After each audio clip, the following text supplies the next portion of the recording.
Good morning. This is Good News Friday. You know, we are rooting for our heroes, our political heroes, guys like Orban, Salvini, Trump, Trudeau. I just wanted to see if you were awake. Okay, but we need to recognize also the other side of it. There are losers. Yeah, guys who are doing poorly, organizations who are, for the first time maybe, facing opposition. And I want to give you an example of this here. This is from the EU. You know, the populists are moving in, but there are people moving out. And who are these guys? Well, they are lefties. They have to leave. They have to abandon these incredible salaries and these benefits, the free pedicure and what else, you know? And I want to make this real, so I want to give you one name. This is a person who actually have to leave Brussels now after the election. It's a woman. Her name is Esther Herranz Garcia, and she's a lefty from Spain. And she now have to leave Brussels. Yeah. Okay, Canada. The government is facing some opposition. And this is from Alberta, and it's about the carbon tax.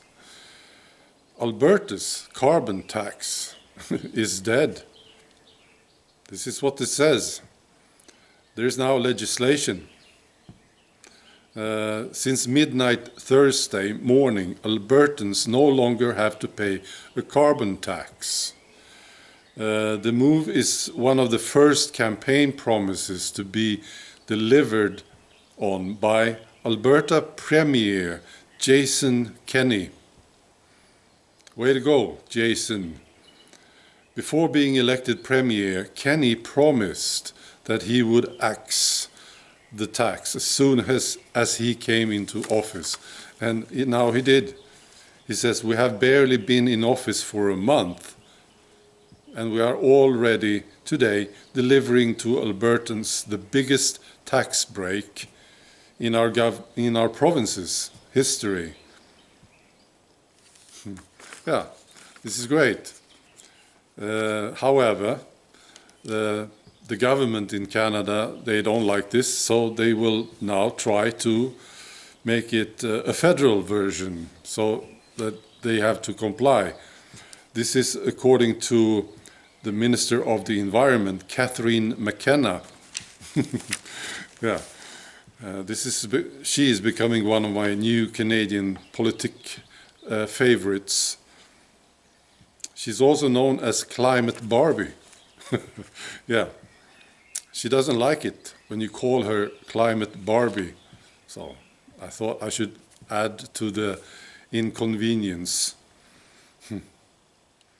Here's a great quote from Trump.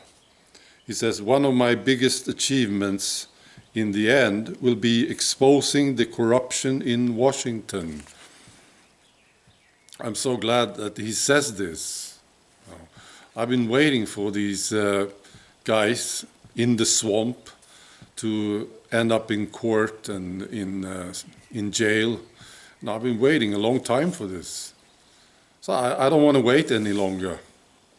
I want to see it happen. Yes, I do. Now. I want to see it happening now. Yes. So I'm happy that Trump still has attention on this and that he's aware of it. Of course he is. It's great that he's talking about it. All right. And finally, the United Nations. They have been interfering in Italian politics, especially on the immigration. Absolutely, they have. And now they need opposition. They do. This organization is awful. Yes, and they need to be taught a lesson, the United Nations. And Salvini is one of the guys who will do it, I'm sure. And he said, It is obvious that we are in the presence of an undue interference in the political and normative activity of our government from forces intolerant of the new course given to national migration policies. Yeah, I think this is very good and needed. Yes, they need to be taught a lesson. You know, the United Nations, they interfere in Italian politics when it has to do with immigration. Well, I never heard them say anything about Saudi Arabia, for instance. They don't accept any refugees. And the United Nations, as far as I know, are just silent about this. So it's a bullshit organization. Yeah, they could close it down. Absolutely. I think that would be fantastic. Just close it down. Create something new. Yes. All right, that's all. Have a fantastic weekend. I know I will. All right. Bye.